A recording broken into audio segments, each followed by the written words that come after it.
UAC y el Centro de Investigación Interdisciplinaria de la Facultad de Filosofía presentan Tiempo y Memoria con Cecilia Figueroa. Comenzamos. ¿Qué tal? Buenas tardes, bienvenidos a una emisión más de este programa. Hoy vamos a hablar de un tema novedoso para quienes vivimos en Querétaro o nacimos aquí, pero que afortunadamente hay estados y hay instituciones públicas en la República en donde esto está avanzando. Me refiero a la Universidad del Estado de México. Hoy tenemos a una profesora investigadora de esta institución. Ella se dedica a investigar el turismo y la gastronomía sostenible y es la doctora Lucía Collado. Gracias por estar aquí, doctora. Muchas gracias por la invitación.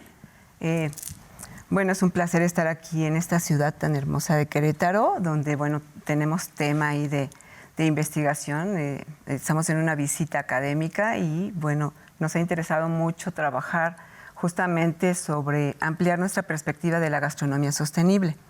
Entonces, bueno, yo les comento que mi formación es en turismo y gastronomía, particularmente en turismo, pero bueno, la gastronomía es un componente esencial del turismo y en ese sentido, bueno, Querétaro lo sabe muy bien, ¿no? La gastronomía en Querétaro es muy reconocida y es un imán para las corrientes turísticas y nosotros nos interesamos en investigar la gastronomía desde ese enfoque de la sostenibilidad.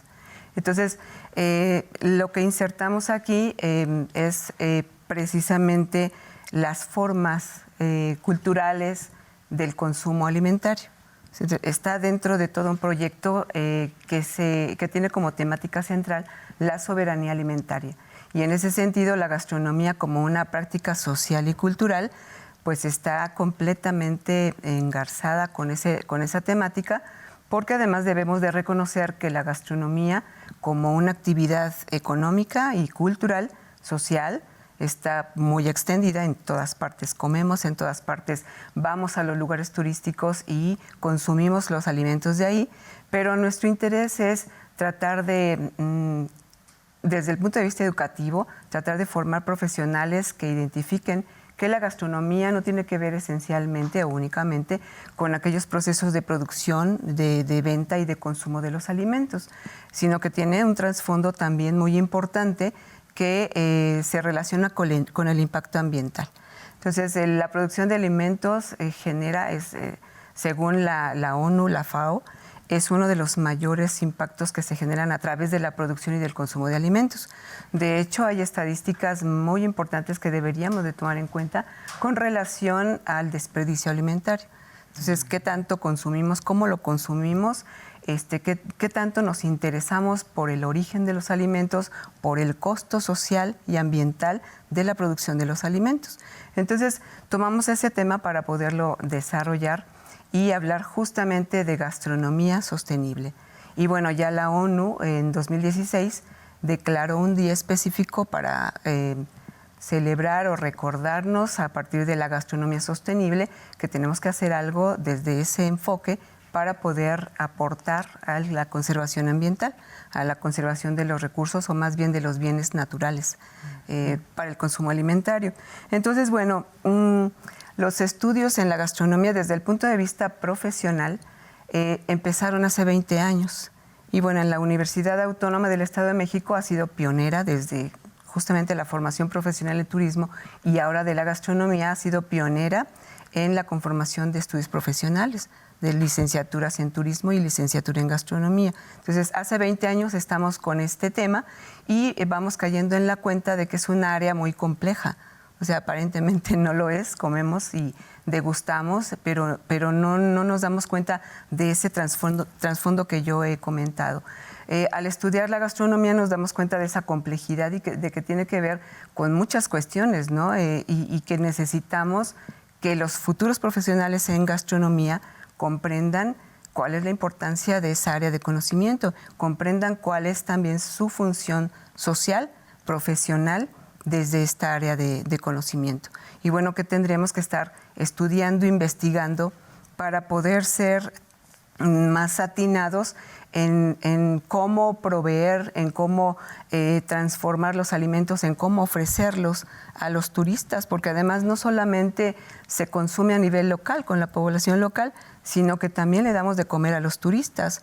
Y bueno, un turista, sobre todo en nuestro país, que la gastronomía es aprovechada desde ese enfoque de atractivo turístico como parte de nuestro gran patrimonio cultural y natural, pues tenemos que darle al turista una muestra del cuidado que nosotros podemos tener en su alimentación, porque es una parte fundamental del turismo, ¿no? Cuidar a los turistas y lograr que, si bien no comen picante, bueno, probablemente comen otras cosas, pues que esas cosas no les hagan daño, ¿no? Y entonces podamos tener un retorno y una lealtad del turista en los sitios turísticos.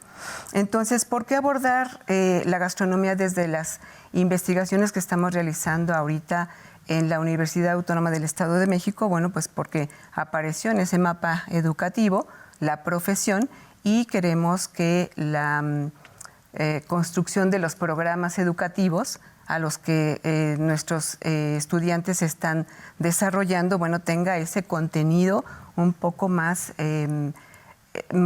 significativo con relación a estos temas, ¿no? Entonces, el área de formación profesional, por su complejidad, implica también la investigación. Doctora, sí. Perdón que te interrumpa. Adelante. Fíjate que ahorita que hablas de esta complejidad y del turismo, me acordé de un curso que dio el arqueólogo ya fallecido Felipe Solís de Lina en Nuevo León. Él fue el encargado en un tiempo de la zona arqueológica de Teotihuacán y recuerdo que les decía a los regiomontanos: si van a Teotihuacán, no coman en ningún lugar más que en este restaurancito. Y juro que no es mío. Y decía que él, como arqueólogo que llegaba muy temprano a la zona, veía cómo llegaban lechugas, verduras, etcétera, regadas con aguas negras, cómo no las desinfectaban, cómo la gente moría del estómago al otro día de haber ido. Y esto que dices es muy importante, porque pues ponen en riesgo la salud, ¿no?, de los turistas y de las personas. Si yo soy turista y te pido un consejo, voy a algún lugar, más allá de cómo se ve la comida, ¿en qué me tengo que fijar? ¿O cuáles son los filtros que se establecen para saber si algo es de calidad o si al otro día voy a morir con una salmonelosis, con esas bacterias horribles que a veces no dimensionamos, ¿no? Sí, yo creo que desde el punto de vista de un turista que sabe y que conoce, es fundamental que se prepare antes de acudir a un lugar, que se prepare en el sentido, porque es muy difícil que yo pueda identificar como persona, como turista, como persona local o turista. Si soy local, conozco un poco, ¿no?, del origen de los alimentos y de un tema que se llama trazabilidad en los alimentos. ¿Qué significa, perdón? Significa la trazabilidad del tiempo que dura desde la producción, la transformación, la venta y el consumo de los alimentos. O sea, de cuánto tiempo estamos hablando de que se cosechó ese alimento, se hizo la producción, se distribuyó, se transformó en comida y hasta que llega a mi plato, ¿no? Entonces, todo ese tiempo tiene implicaciones. Aparte, el origen, ¿no? El origen, desde dónde viene, si de la agroindustria o si viene de los proveedores locales. Yo creo que todo ese tipo de cosas habría que sí hacerlo consciente más bien y mostrarlo, porque es muy difícil que un turista sepa exactamente que si se está comiendo un alimento, tenga un tiempo de duración en ese proceso que comento y además tenga un origen saludable. No sabemos exactamente y no tenemos a veces forma de averiguarlo, pero yo creo que es parte de la responsabilidad social que nos corresponde, ¿no?, tanto como países, como centros educativos, como profesionales, como oferentes, como dueños de un restaurante, respetar esas cuestiones y conocer cuál es la necesidad y cuál es el impacto que puede tener el hecho de que una persona consuma alimentos que no son adecuados para la salud. Entonces, me parece que tenemos que hacer todo un ejercicio reflexivo, autorreflexivo, para poder interesarnos en esos aspectos, ¿no? O sea, no es vender por vender un alimento, no es por tener un restaurante y tener mucho éxito en ese restaurante, pues como se hace actualmente en muchos lugares, ¿no? Recibir insumos que no sean los adecuados, que estén demasiado procesados y que no contengan ya nutrientes ni nada que le pueda ser de utilidad para la salud de una persona, ¿no? Entonces, siento que es parte de esa responsabilidad social que hay que despertar. Y las investigaciones que nosotros estamos haciendo se dirigen justamente a eso, ¿no? A trabajar de forma directa con los productores, de forma directa con los oferentes, de forma directa con quienes transforman los alimentos para vigilar un poco esas cuestiones, ¿no? Y aprender también de ellos, ¿no? Porque los productores locales, seguramente con la sabiduría que tienen, nos pueden decir cuál es el origen, cómo lo están cultivando, quién lo está cultivando, ¿no? Y ellos sí que saben de dónde provienen los alimentos que nos llegan en grandes cantidades a determinados centros. Entonces, creo que darle un lugar a través de estas investigaciones que hacemos y de este acercamiento que tiene la universidad en este momento con los productores locales, me parece que va a tener o puede tener un efecto transformador en las conciencias de todos nosotros, porque me parece que esa es la cuestión, ¿no? Hay que ser más consciente. Estamos viviendo tiempos muy difíciles, muy complejos en todas las áreas de nuestro desarrollo como humanos y obviamente lo que se relaciona con el ambiente, con la naturaleza. Y yo creo que es momento de detenernos un poquito, y no precisamente por la pandemia, sino por la conciencia que debemos de tener con relación a, bueno, a dónde vamos todos como humanidad, a dónde estamos llevando a la naturaleza, ¿no? A que agotamiento de los recursos, donde nosotros los principales afectados vamos a ser los seres humanos, ¿no? Y bueno, no se diga también los animales, las plantas, los vegetales, ¿no? Porque en muchos lugares ya está escaseando, ¿no?, el alimento. Así que tenemos que detenernos un poquito y hacer conciencia, y a nosotros como universidad nos corresponde estudiarlo, nos corresponde también difundirlo. Eso es muy, muy importante desde nuestro punto de vista, que se conozca qué se está haciendo, desde qué perspectiva, con qué enfoque y con qué finalidad. Entonces, me parece que eso es la parte fundamental de nuestra responsabilidad. Y además, yo he visto, por ejemplo, cuando dicen tal lugar que es virgen van a hacer un desarrollo turístico, y dices, no, por favor. O sea, como hemos experimentado esos procesos, para nosotros ya te dicen Tren Maya, desarrollo turístico, por aquí va a pasar un camión, y dices devastación total, ¿no? Sí, así es. Porque es como hemos operado en México. Y en ese sentido te quiero preguntar, tú perteneces a una red internacional. Así es.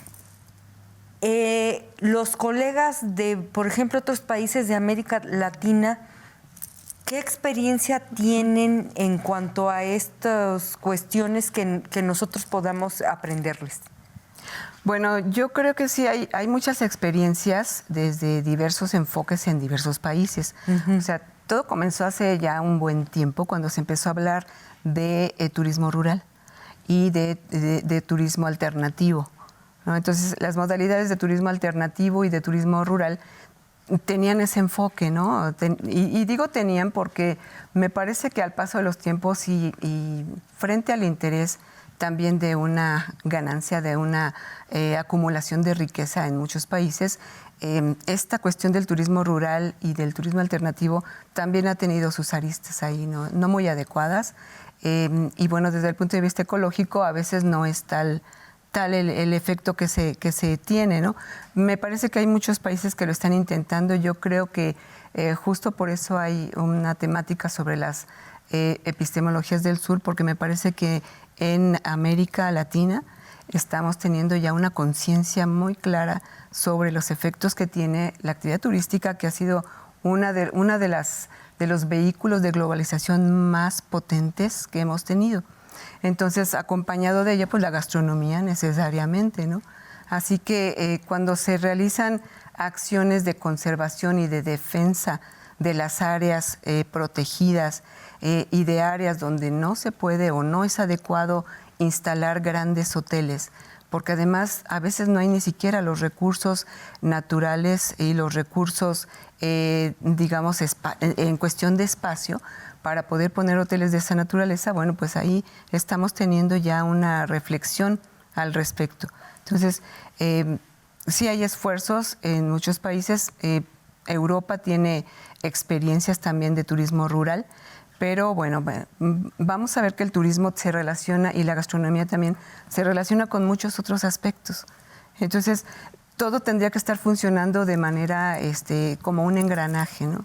Cuando hablamos de turismo alternativo, de ecoturismo, y que solamente ponemos la etiqueta para poder vender el producto, bueno, estamos dañando igualmente la naturaleza. Cuando estamos comprometidos con ello, me parece que sí pueden haber resultados bastante aceptables con relación a la conservación de los recursos. Entonces, no dudo que en otros países lo haya, en los países europeos, pero lo estamos viendo más de cerca en América Latina, esa reflexión con relación a la conservación de la naturaleza, a pesar de que las actividades turísticas son pues altamente contaminantes, ¿no? Nosotros donde ponemos un pie, ponemos ahí la semilla de la contaminación. Pero bueno, vamos a tratar de hacerlo porque las actividades humanas en general tienen esa característica, ¿no?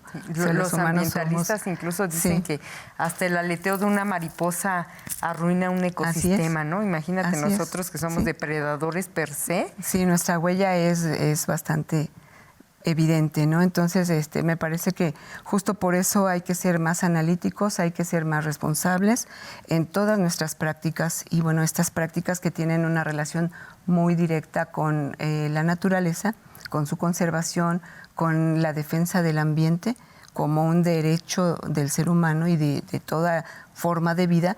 Me parece que esa reflexión nos toca no solamente a quienes estudiamos esos temas, sino a la población en general. Entonces yo creo que por ahí tenemos que trabajar mucho, todos. Como especialista en este tema, ¿qué nos dirías en nuestra postura de turistas? ¿Cómo podemos contribuir como turistas cuando pisamos un ecosistema que no es nuestro? Sí, yo creo que ahí tenemos de verdad un campo amplio de investigación y de conocimiento, porque efectivamente cuando estamos en ese rol de turistas, y sobre todo si hablamos del turismo masivo, de verdad que nuestra principal necesidad es satisfacer esas cuestiones, esas necesidades de alimentación, de hospedaje, de diversión, y a veces no tenemos en cuenta que con todo ello estamos afectando muchísimo a la naturaleza. Entonces, yo creo que nuestra postura tiene que ser ya más responsable, ¿sí? En cuestión también de excesos, yo quiero comentar que, sobre todo en la parte de la gastronomía, hemos visto muchas prácticas excesivas en la alimentación. ¿Sí? Entonces, cuando vamos a un hotel o a un lugar, comemos casi siempre más allá de lo que nuestro propio organismo nos está pidiendo, ¿no? Y entonces consumimos y de repente guardamos en los propios hoteles o restaurantes. Si es un buffet, servimos un plato muy vasto, ¿no? Y de repente dejamos la mitad porque ya no nos cupo. O lo guardamos y lo queremos almacenar, pero si estamos en un lugar donde hace calor, se descompone y terminamos por tirarlo a la basura. Hoy estamos usando demasiado desechable, demasiado plástico, y ya tenemos muchas muestras de lo que sucede en el mar, en los bosques, con el plástico. Entonces, yo creo que esas prácticas tenemos que ser muy conscientes y hacer consciente al turista de que no se trata de que tú si no estás en tu lugar y tu lugar lo cuidas, cuando salgas también tienes que cuidar igualmente ese lugar. ¿Sí? Y las prácticas excesivas también de visitas a lugares que son vulnerables, ¿no? Si vamos a los arrecifes y todo eso, creo que también hay una parte donde tenemos que ser conscientes y pensar si este lugar está en peligro, en riesgo ambiental. Sabes que a lo mejor mi conciencia me dice, detente tantito y disfruta de otra manera tu viaje, ¿no? Entonces yo creo que las prácticas turísticas también tienen que tener una transformación desde la propia conciencia de quienes la practican. Y no solamente me refiero al turista, sino a los prestadores de los servicios turísticos. En general, desde el dueño de la lancha que te lleva al arrecife hasta el propietario de una empresa transnacional de hospedaje.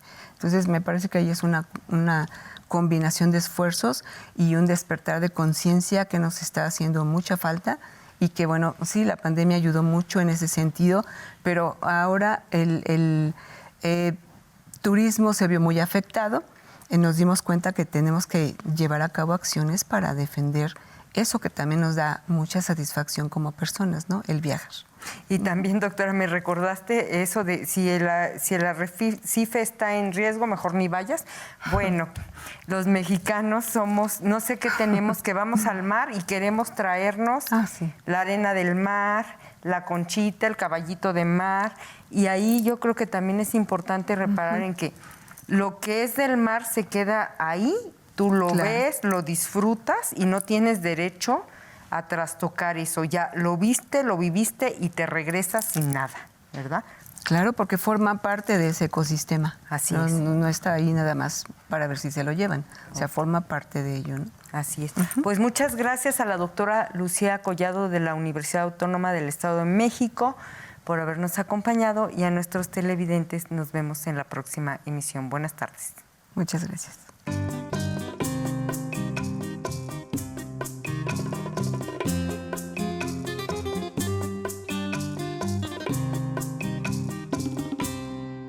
Soy Paula Muñoz Inclán.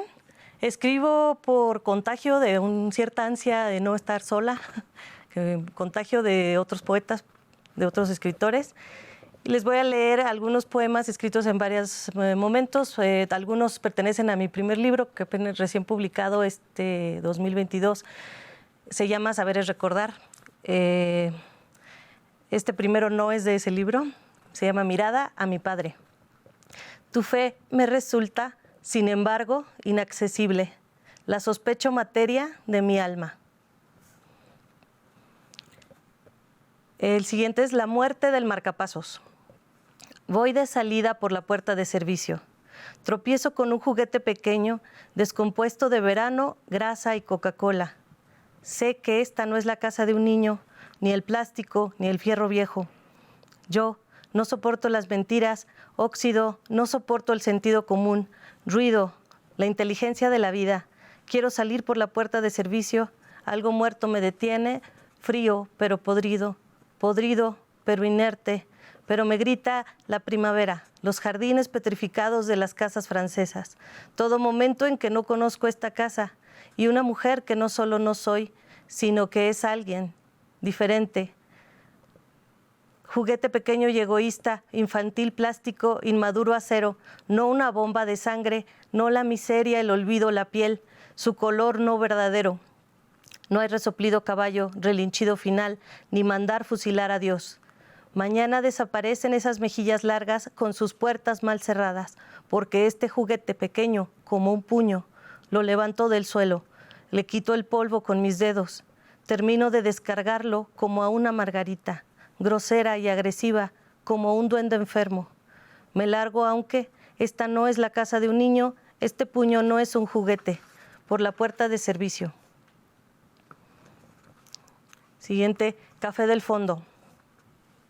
Puedo ver claramente a Elsa, poco antes de cerrar la puerta, por última vez, como Dios, presintiendo, postsintiendo, nuestras voces que se borran en barullo, la creación del juego y el aroma de un cenicero roto y vuelto a pegar muchas veces.